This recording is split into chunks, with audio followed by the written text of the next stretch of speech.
Today's recipe is more than food. It's a memory of my grandfather. My grandfather was a simple man. He liked rice and beans. You can't forget a good bottle of tequila. I mean, who doesn't, right?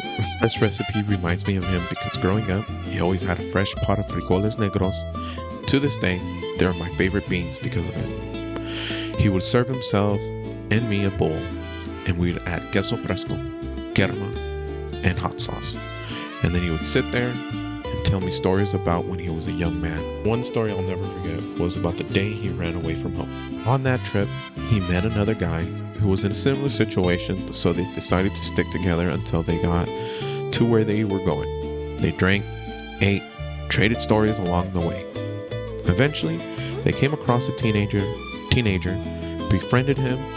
The kid was a little naive about how the world worked, and at some point, he told them that he had a bunch of money, pulled it out of his pocket, and showed them both. The man my grandfather was traveling with pulled him to the side and said that we're going to beat the kid and rob him for everything he had. My grandfather told me he couldn't believe what he was hearing. There was no way he was going to rob that kid, and no way he was going to let that happen. He had to physically stop his traveling companion to save that kid's life. Growing up, my grandfather was the kind of man that always seemed to have answers, had solutions to life. He would always tell me that doing the right thing will always be harder than taking a shortcut. Shortcuts will never satisfy your craving. You'll always want more because you didn't work for it.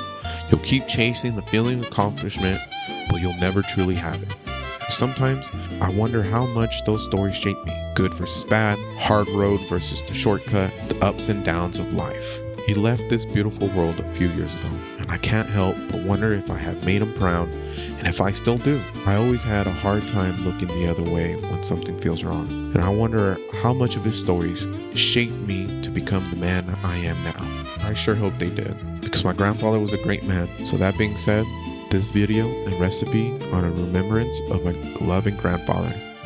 Thank you for your stories, thank you for loving me, and thank you for being an amazing grandfather to me.